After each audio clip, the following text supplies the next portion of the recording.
meza kuu, wageni wetu waalikwa, Mwenyezi Mungu akuhifadhini, karibuni sana.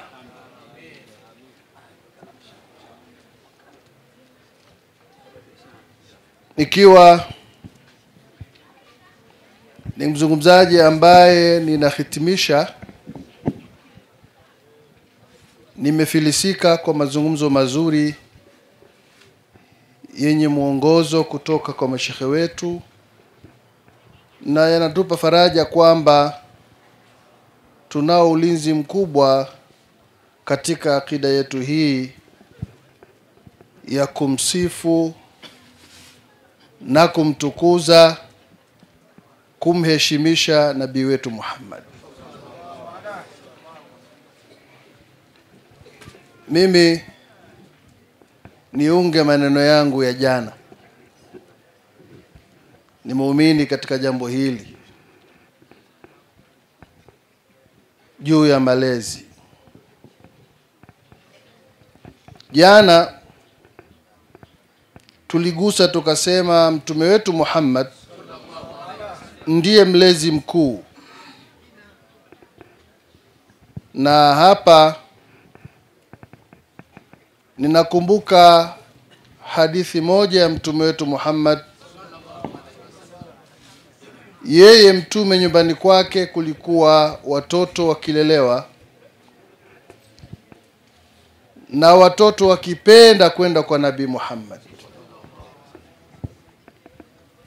na inaonesha namna gani bwana mkubwa alivyokuwa hawezi kuacha kulea katika kila hatua.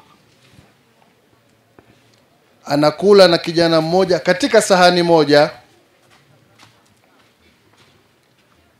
anamwambia yule kijana kwa lugha ya upole kabisa, anamwambia, ya bunayya kul biyaminik, ewe kijana wangu, kula kwa mkono wako wa kulia, wa kul ma yalik, na ule kilicho mbele yako. Na hapa kulitokea bwana mmoja mtu mzima ameenda nyumbani kwa Nabii Muhammad, amekaribishwa chakula. Katika kula hakukaa kwa adabu ya chakula kama tunavyofundishwa katika Uislamu, lakini anakula kwa mkono wa kushoto. Kwa upole sana Nabii Muhammad akamwambia, kula kwa mkono wako wa kulia na ukae vizuri umekielekea chakula chako. Bwana yule akamwambia mtume, la astati, siwezi. Kwa lugha ya dharau tena ya kukatisha tamaa, hapo mtume akaonyesha karama yake ya utume, akamwambia, hutoweza tena. Kwa huo mkono wako unaosema kwamba huwezi kubadilisha, mtume akamwambia, hutoweza tena. Bwana yule mkono ukapata shalali, ukafa pale pale. Ule mkono haukufanya kazi tena mpaka maisha yake yalikusha. Sababu mtume anamwambia kijana wake, kula kwa mkono wako wa kulia na ule kile kilicho mbele yako. Sisi wazazi wa sasa hatuna fursa, hatuna muda wa kukaa na watoto tukala nao ili waweze kugeza, kuchukua mafundisho ya kula toka kwetu.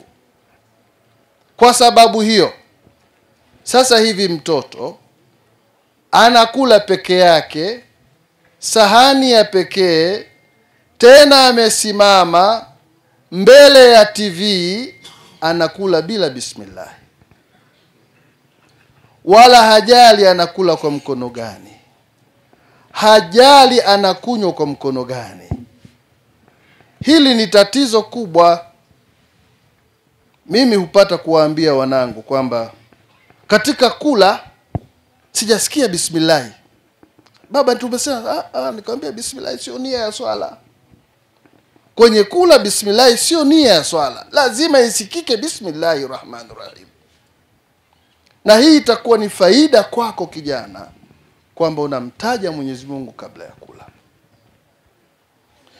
Sasa Waislamu, nimetanguliza hadithi ya Mtume kuonesha namna gani bwana mkubwa alivyokuwa akijali namna ya malezi.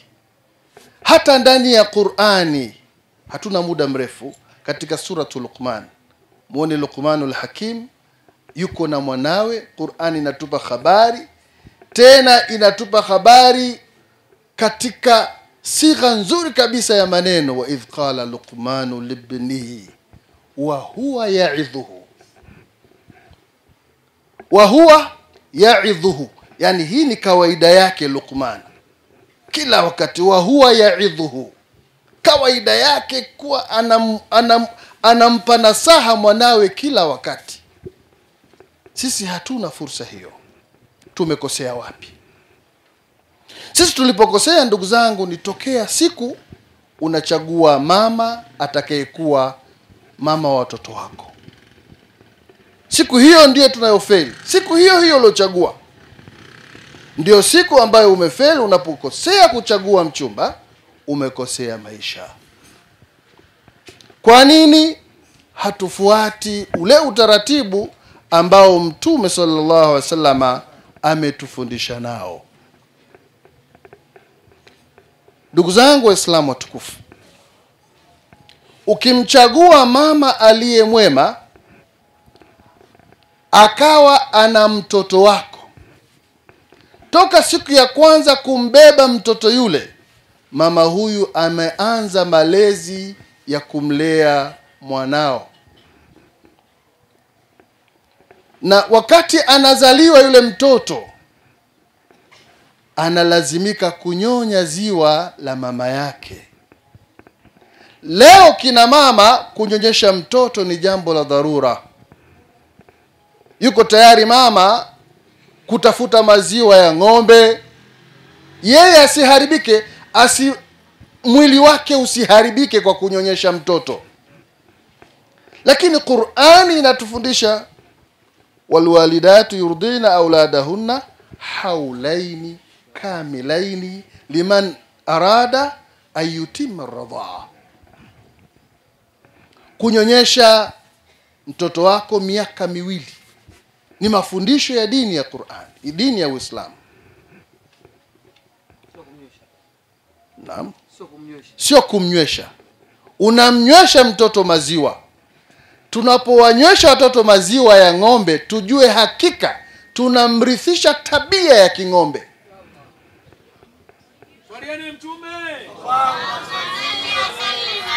Ndio hawa watoto leo wana tabia ya kutembea uchi barabarani. Ng'ombe hajali kutembea uchi.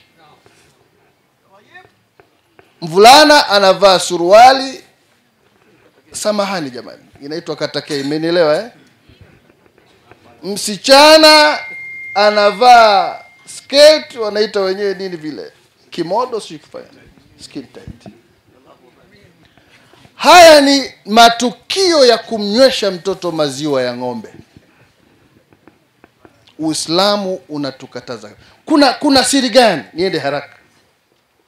Miezi 6 ya mwanzo, hata wataalamu wa unyonyeshaji, miezi 6 ya mwanzo mtoto anakunywa maziwa. Yale maziwa ya siku za mwanzo ambayo tunasema, wengi tunasema ndio maziwa machafu yale, tuyatoe yale ya njano. Yale ya njano ndio kuna kirutubishi kikubwa, kuna dawa kubwa sana antibiotic kwa ajili ya mtoto na vitu vinginevyo. Yale maziwa yale ambayo yanakwenda yanatumika, hayapungui kuisha kwake ile hali miezi 6.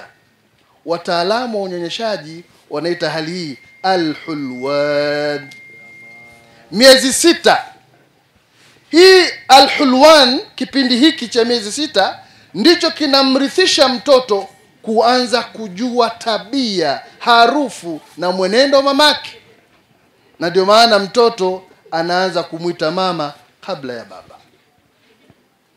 Kipindi cha Al-Hulwan kinajenga mahusiano ya mama na mtoto wake. Miezi 6 ya pili wanaita Al-Bulwan.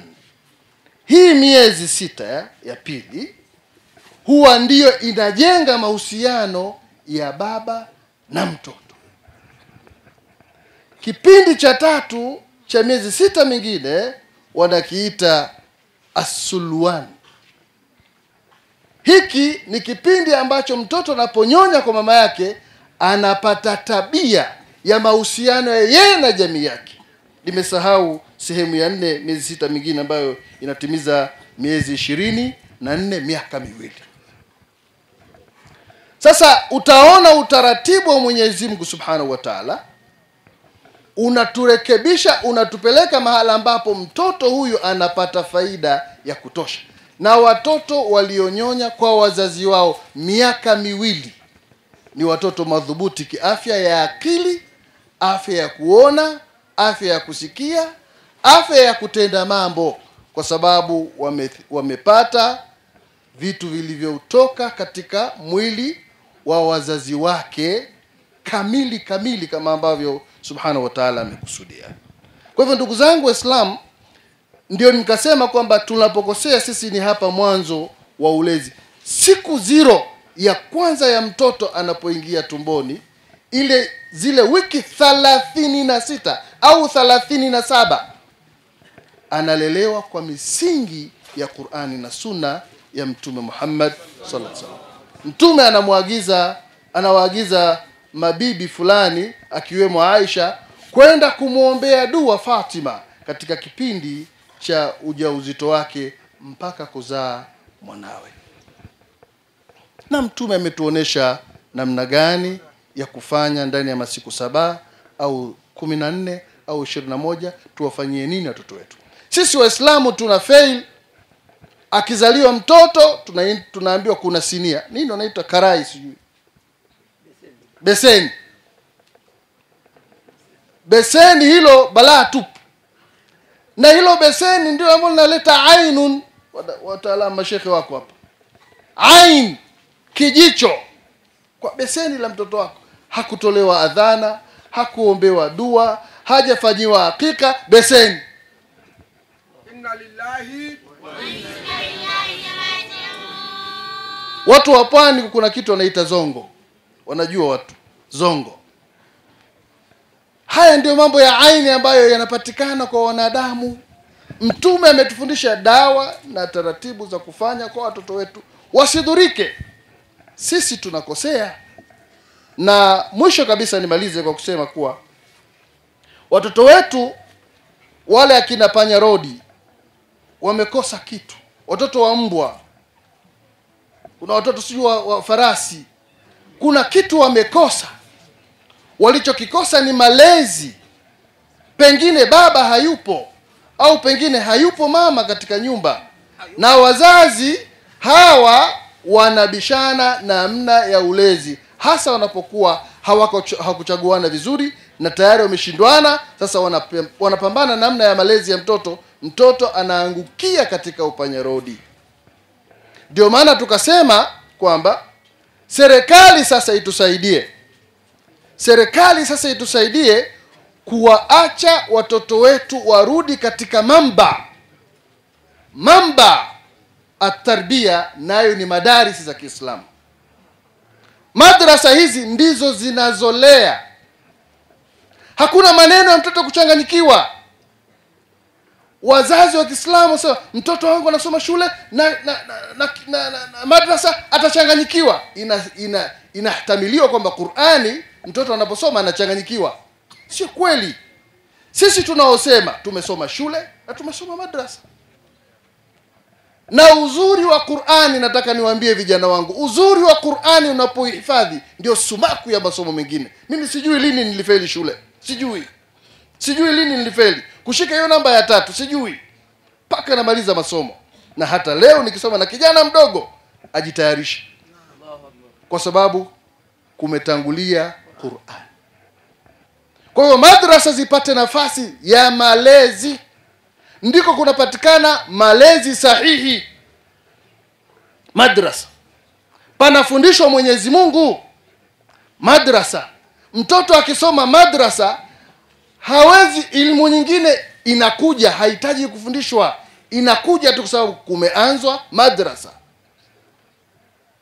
Katika madrasa kuna asili ya kusoma. Mungu anasema iqra bismi rabbikal ladhi khalaq, mahala pengine sanuqri'uka fala tansa. Sasa haiwezekani itangulie madrasa mtoto afeli shule. Sheikh Ramadhan, nilipinga na mzazi mmoja, aliniambia kwamba mwanangu namtoa shule, namtoa madrasa kwa sababu sasa amekuwa binti na sasa anaingia sekondari, atachanganyikiwa. Nikamwambia hivi, nakupa guarantee 100%, muache mtoto wako, dhamana ni mie, na siku akifeli shule kwa kusoma madrasa, njoo uchome kanzu zangu zote. Yule mzazi akafikiria kisa, namuacha. Kamuacha mtoto kasoma madrasa, form 4 anamaliza mtihani division 1. Nikamwambia unasemaje? Akasema naanza kukuelewa. Unasemaje form 5 na 6? Namwacha mwalimu, naanza kukuelewa. Nikamwambia kwa idhini ya Mwenyezi Mungu atafanya vizuri. 5 na 6 division 1. Allahu Akbar. Akasema mwalimu nimekuelewa. Mwalimu nimekuelewa. Sasa wasiwasi wa Waislamu ni kwamba sisi wenyewe tuna fail katika malezi. Watoto hawaji madrasa, madrasa anakuja kwa dharura. Tena mtoto anaitwa madrasa kwa sababu eti ana vurugu nyumbani. Huyu ana vurugu, mpelekeni madrasa akafanye vurugu huko. Haletu kuja kusoma. Haletu kuja kusoma. Ndio maana anapokuja madrasa kavaa manyamnyam, nguo haijanyoshwa, nywele hajachana. Jumamosi na Jumapili mtoto yuko vururu. Jumatatu baba anaamka saa 11 alfajiri, anamuandaa mwanawe, anapiga pasi mwenyewe, anampa madaftari mwenyewe, anampa na hela ya kwenda shuleni. Kila siku hardly 1000 amekosa kabisa. Madrasa anaambiwa nenda basi, afu saa 8 urudi, kuna kusuka, kuna jirani yetu kafiwa. Ndio siku za kutumwa watoto wa Kiislamu. Waislamu tubadilike. Haya tuliyopata kwa Sheikh Hussein pale hatuyapati, hatuwezi kuyapata. Huyu hajacheza ngoma, amesomeshwa, ndo anaweza akatuambia yale tuliyopata kwa kina Sheikh Faidh jana, Nashir jana, hatuwezi kuyapata, hatuwezi. Na kufanikiwa kupo kwenye Qur'ani na sunna za Mtume Muhammad sallallahu alaihi wasallam.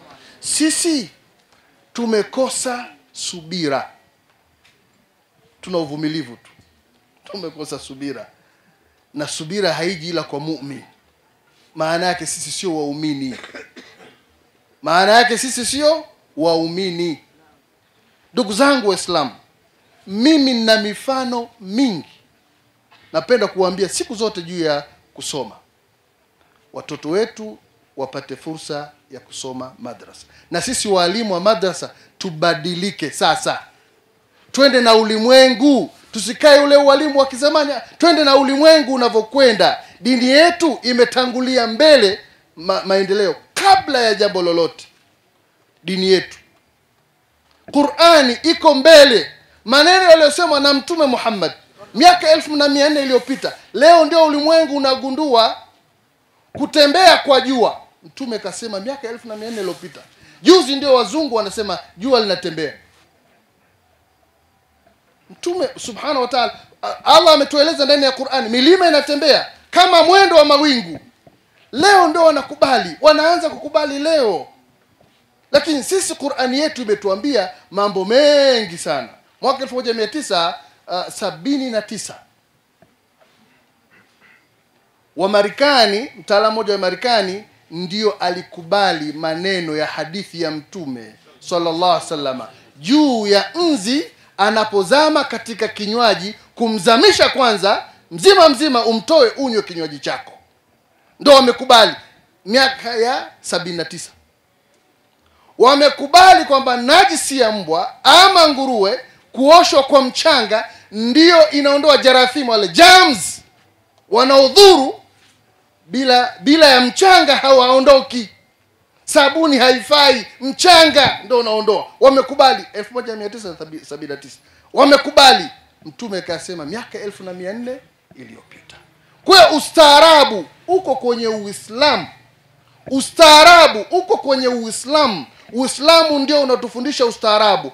Ona Muislamu anafundishwa toka kulala mpaka kuamka. Namna gani akate kucha? Kukata kucha tumefundishwa adabu na Mtume. Uanze ukucha gani? Kidole gani uanze, umalizie kidole gani? Hakuna dini inayofundisha maneno haya. Mirathi ya Kiislamu imefundishwa na Mtume katika utaratibu mzuri kabisa. Mwaka 1989 jaji wa Kimarekani anajuta, anasema lau ulimwengu ungelikubali namna mirathi ya Kiislamu inavyohukumiwa, ulimwengu ungelikwenda sawa sawa. Kwa nini? Bwana mmoja alikuwa tajiri, hana mtoto. Yeye ameandika willing usia kwamba akishafariki yeye mbwa wake ndio arithi.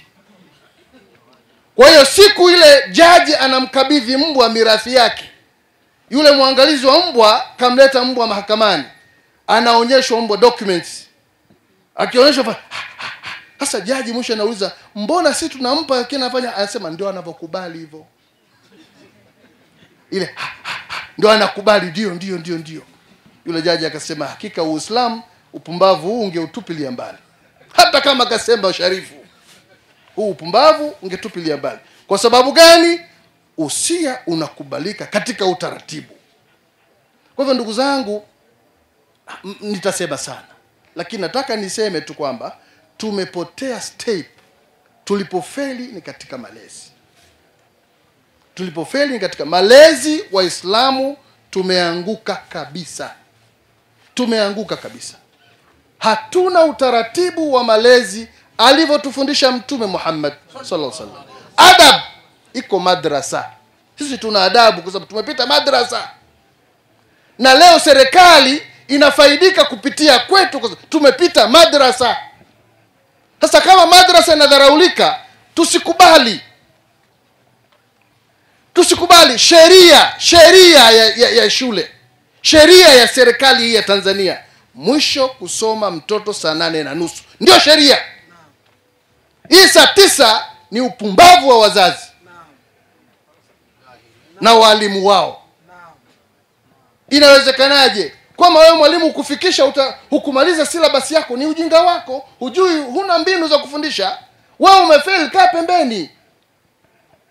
Tuition ni dharura wala sio msingi wa masomo. Sasa Waislamu tusikubali. Na kwani inashindikana nini? Hesabu tunashindwa kufundisha madarasani kwetu? Sisi ndio watu wa mwanzo katika hesabu. Hata wanasemaje? Hizi namba wanaita Arabic numeral. Hawana namba, sisi ndio zetu sisi. Arabic numeral. Hawana namba zetu sisi hizo. Algebra. Utaratibu wa hesabu za algebra zimetokana na nani? Algebra mwanachuoni wa Kiislamu, Al-Jabir. Tumeelewana vizuri? Haya, watu waliokuwa wamepima nusu kipenyo cha dunia,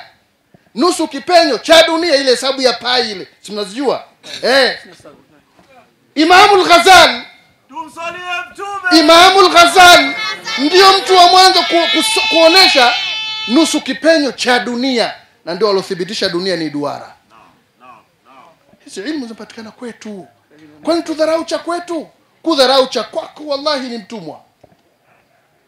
Waislamu watoto wetu tuwapeleke madrasa ndio inafundisha hata fasaha. Hata watangazaji wa redio hovyo tu, habari za saizi, habari za kutwa, madrasa, habari za saa hizi. Hata Kiswahili kinapotoshwa hawajapita madrasa. Someni historia ya Kiswahili Tanzania imekuzwa na watu gani? Mihimili, madrasa za Kiislamu. Sijui kama Waislamu wenyewe mnatambua hili. tuna matatizo sana. Naomba nikomee hapa, nitasema mengi, nimezidisha muda niliopewa na shekhe, na kuomba radhi sana shekhe wangu, mzuka ulikuwa unaendelea kupanda. Assalamu alaikum wa rahmatullahi wa barakatuh.